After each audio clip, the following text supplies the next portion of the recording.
Welcome to today's Brand Origin Deep Dive, where we unearth the hidden stories behind the logos and interfaces you use every day.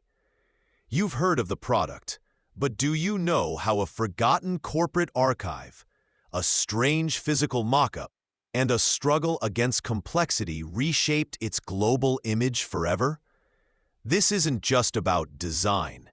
It's about the ghost in the machine, the path not taken. If you find value in this kind of storytelling, consider liking the video and subscribing. It helps more than you know. And let us know in the comments where you're watching from. Let's dive in and discover how it all began. You step into a forgotten room, heavy with the scent of dust and aging paper. This is the archive, a graveyard of discarded concepts and early digital dreams. Row upon row of yellowing folders, floppy disks, and zip drives line the shelves, containing the tangible history of a tech giant. You are a digital archaeologist here, sifting through the earliest artifacts of what would become one of the world's most recognizable brands. Among decaying boxes labeled Google Early Concepts, a discovery is made, an anomaly. It's a physical mock-up, maybe a printout of an early file, depicting a homepage that is dramatically, overwhelmingly complex. Think GeoCities meets a command line interface. It's the polar opposite of the sparse page you know. This isn't just a different sketch. It feels like a different universe.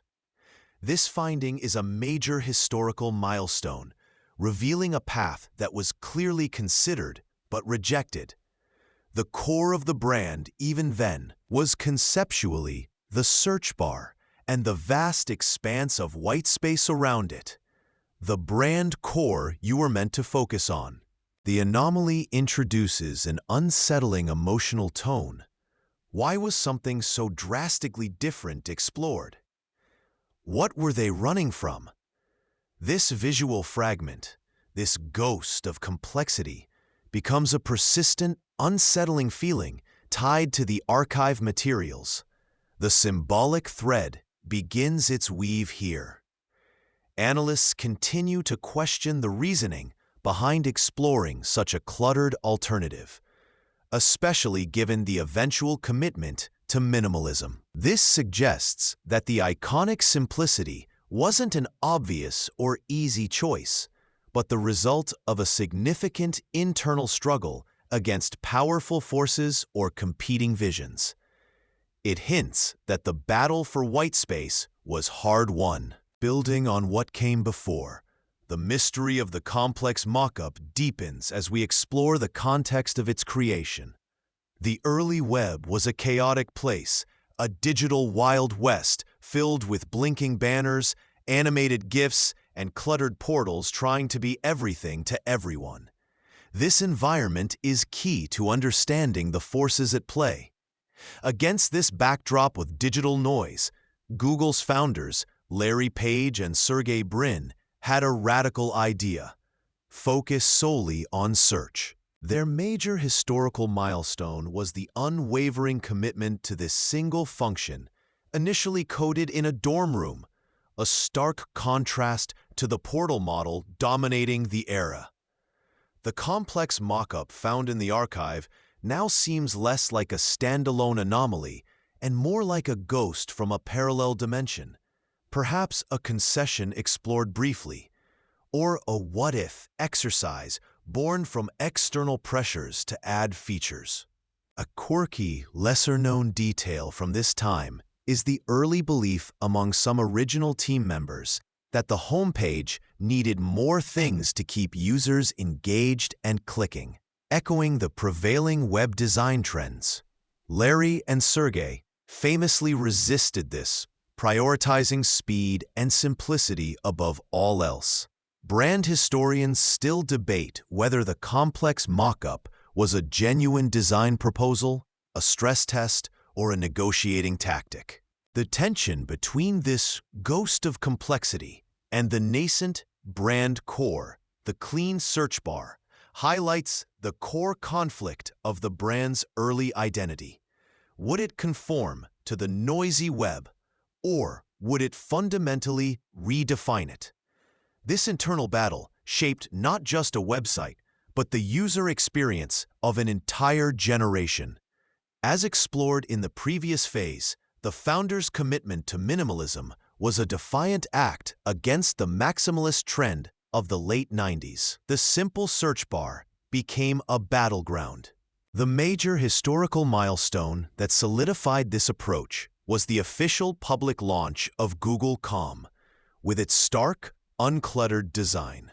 This wasn't just a design choice, it was a philosophical statement. It said, "We believe you are here to search, and we won't distract you." This singular focus was revolutionary. A quirky, lesser-known detail is that the initial "I'm feeling lucky" button was notoriously underused, as users rarely bypassed the search results page, but it was kept as a nod to the founder's playful personality and a small splash of color on the minimalist canvas, like putting a single perfect pebble on an empty desk.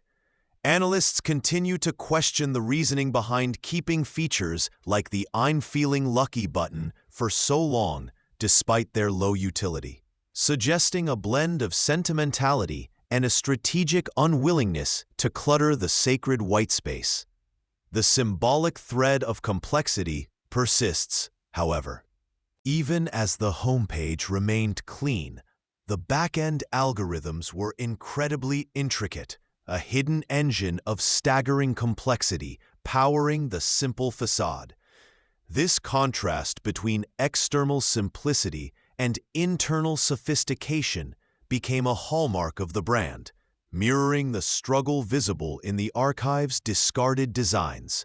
The simple homepage wasn't just empty, it was purposefully empty, directing all attention to the function, not the form. Building on what came before, the brand's evolution wasn't solely about adding products. It was about carefully managing the growing symbolic thread of complexity without unraveling the minimalist brand core.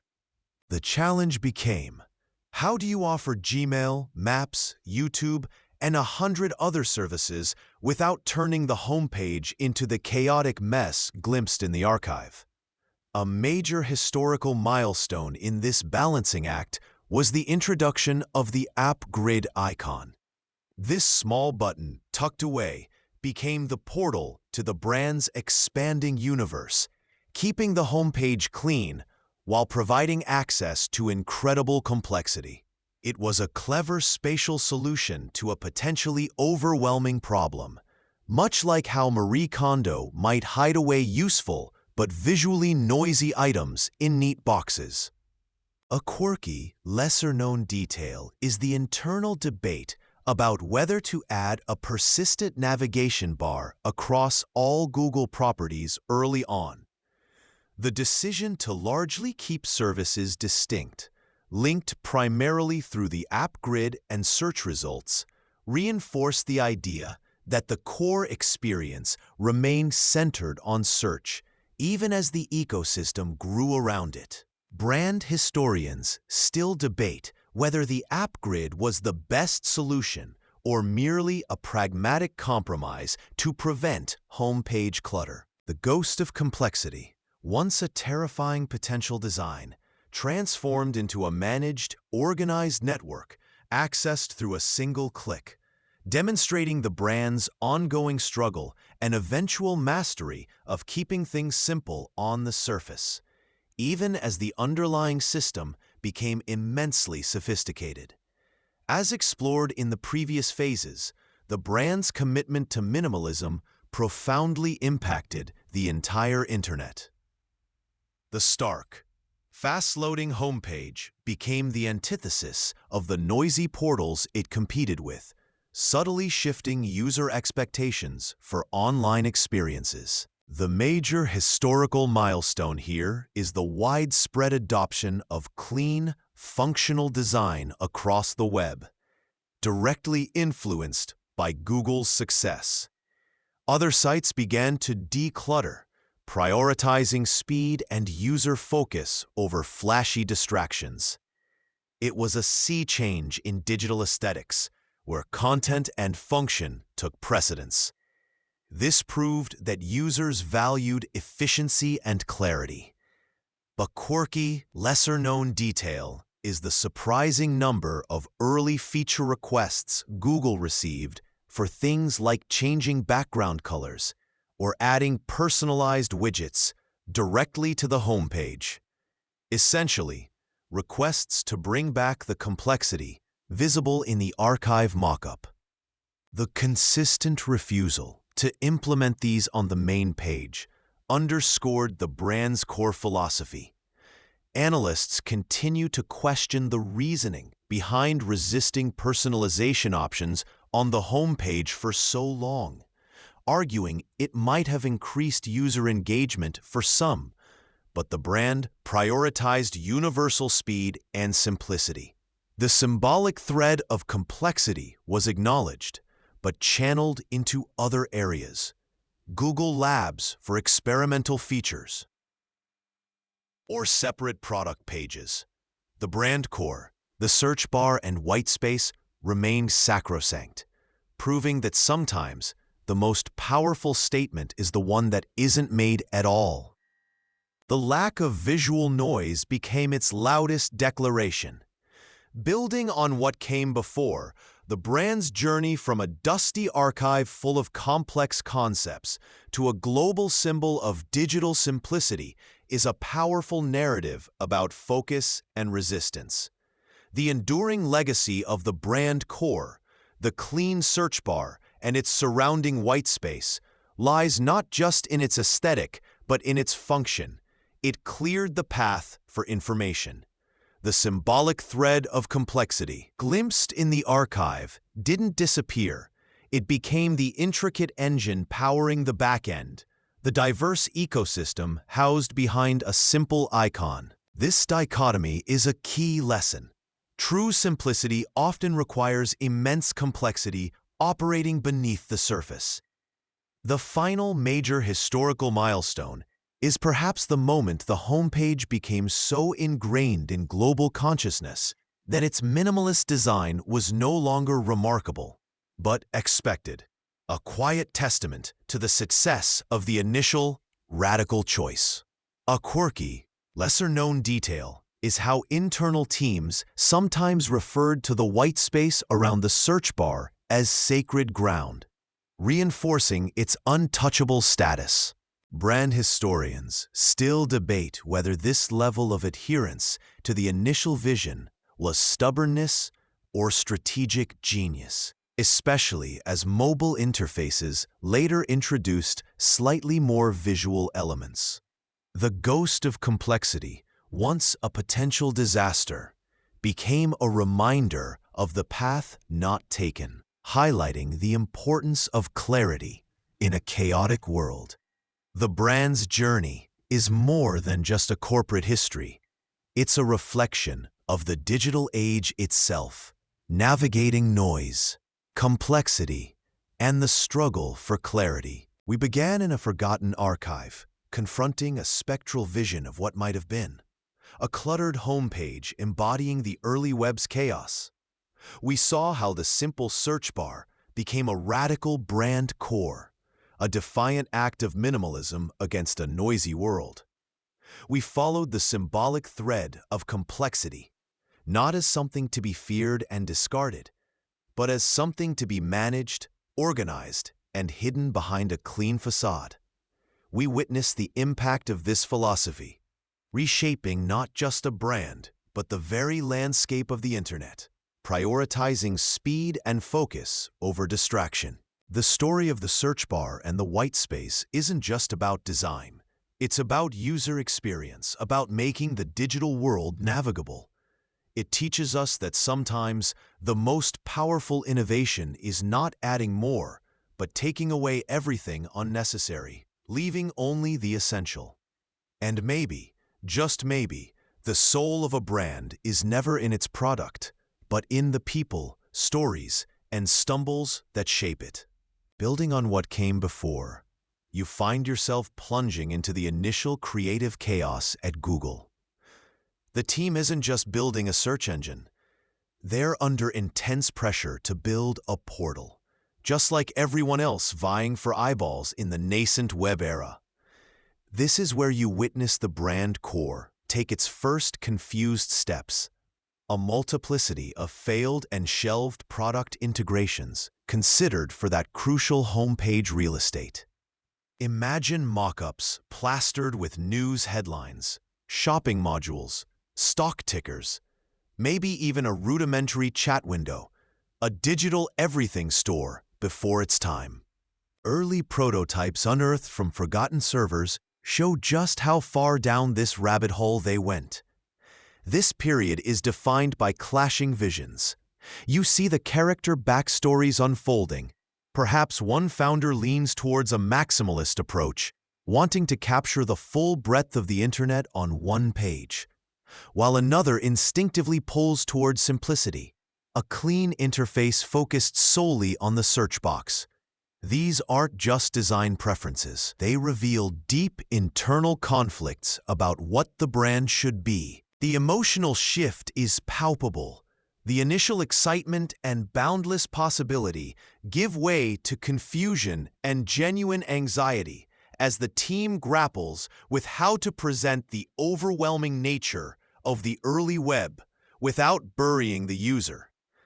A symbolic thread begins to weave through the discarded mock-ups, a specific, complex element that keeps reappearing, only to be rejected time and again. Maybe it's a dynamic content feed or an elaborate navigation system. It represents the road not taken, a physical manifestation of the fear of overwhelming the user. Analysts continue to question the reasoning behind some of these early, feature-heavy explorations, wondering if they were a necessary evil of the times or a genuine misstep. This era's major turning point isn't a launch, but a collective realization, a growing discomfort with the direction, foreshadowing an external market force or critical internal revelation that would soon push the team towards a radical departure. As you navigated the landscape of the late 1990s, a powerful current pulled against the fledgling brand, the siren song of the portal. This was the era when companies like Yahoo and AOL reigned supreme, offering a crowded, feature-rich homepage that served as a digital town square. The market didn't just suggest this model, it demanded it. You witnessed the intense pressure, palpable in the air, reflected in urgent memos circulating through the young company. This environment fueled fierce discussions in the brand core, focusing relentlessly on how to add news feeds, stock tickers, shopping links, and sponsored content directly onto that stark white page. Boardroom tensions flared as external expectations clashed with internal ideals. Analysts continue to question the reasoning behind some of the proposed features, wondering if they truly aligned with the core search mission. To address this undeniable market force, a small, almost forgotten employee group, codenamed Project Everything, was tasked with the complex engineering required for these busy homepage additions, highlighting just how seriously this path was considered. The emotional shift within the core simplicity advocates was profound. A growing sense of unease, a feeling of being outsiders battling the prevailing industry dogma.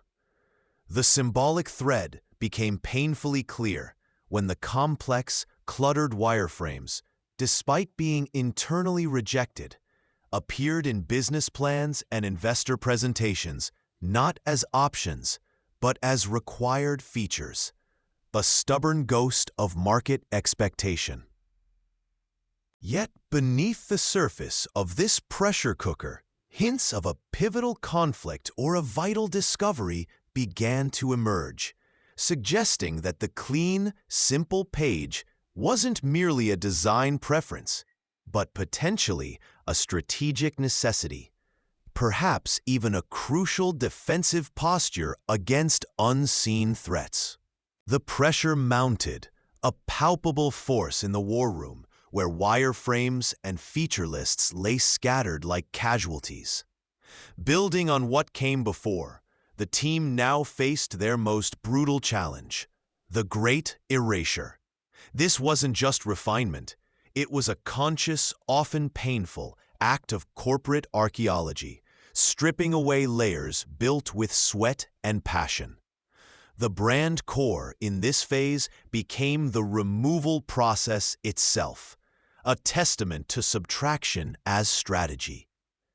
You witness the tense standoffs, the late-night arguments echoing through the empty office. Who made the final isolating call to jettison entire functionalities deemed non-essential?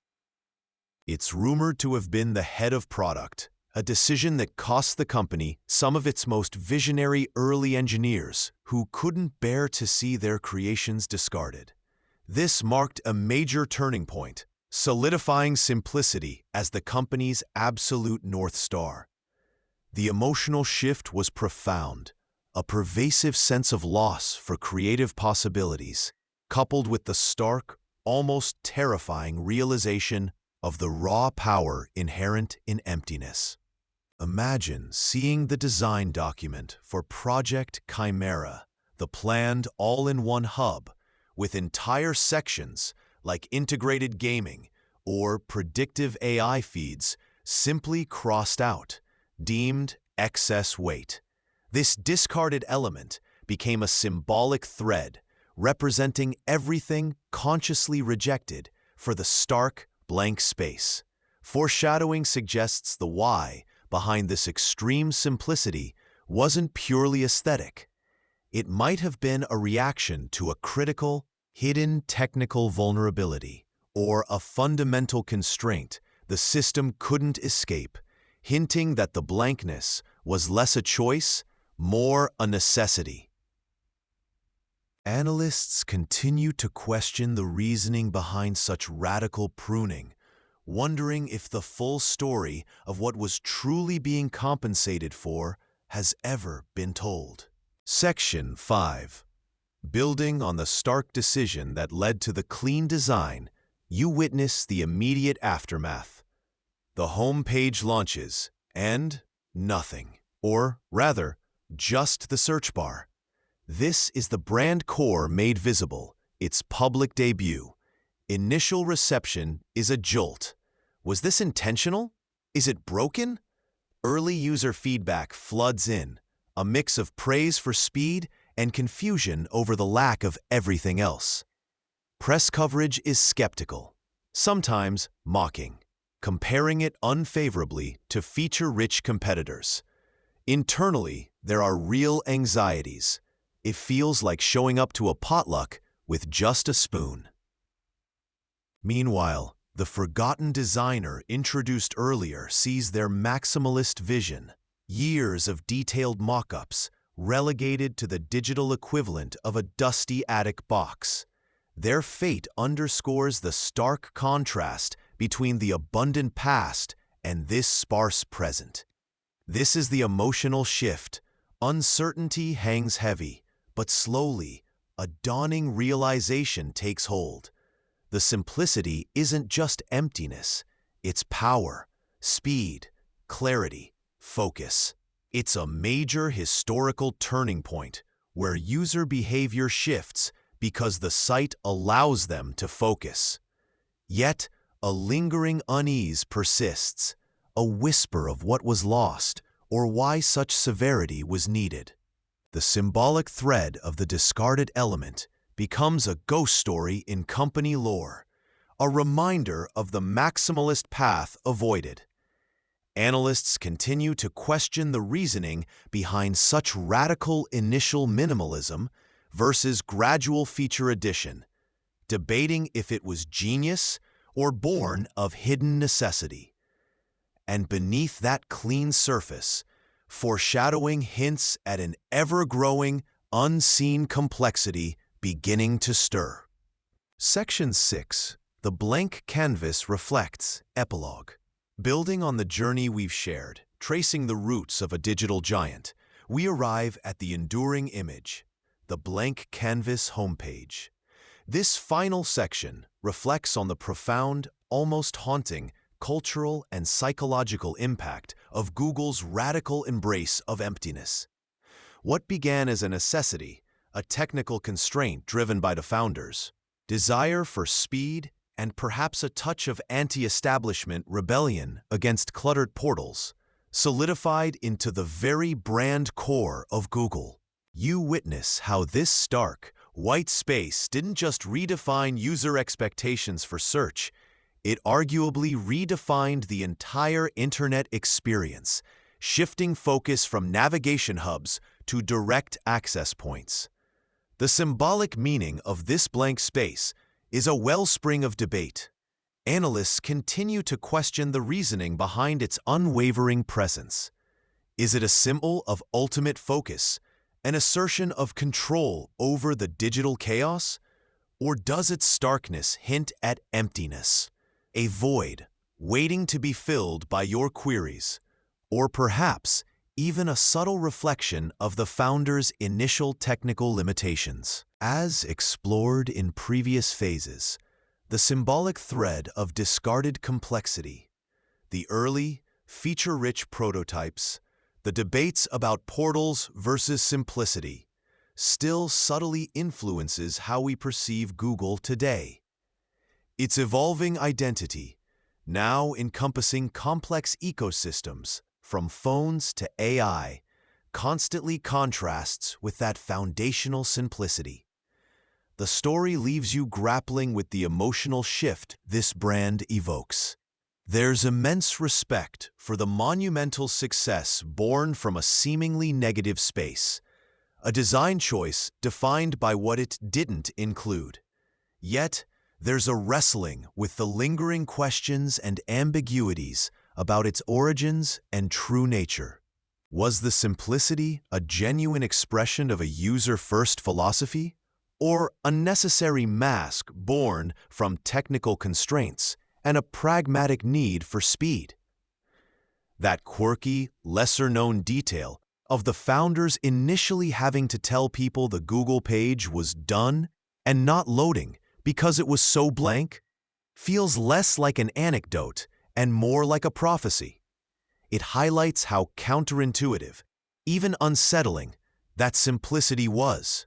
The narrative concludes by connecting that historical struggle directly to the present day, leaving you with a haunting sense of the hidden history behind a seemingly simple design, prompting you to question what other ghosts reside within the digital spaces you inhabit daily.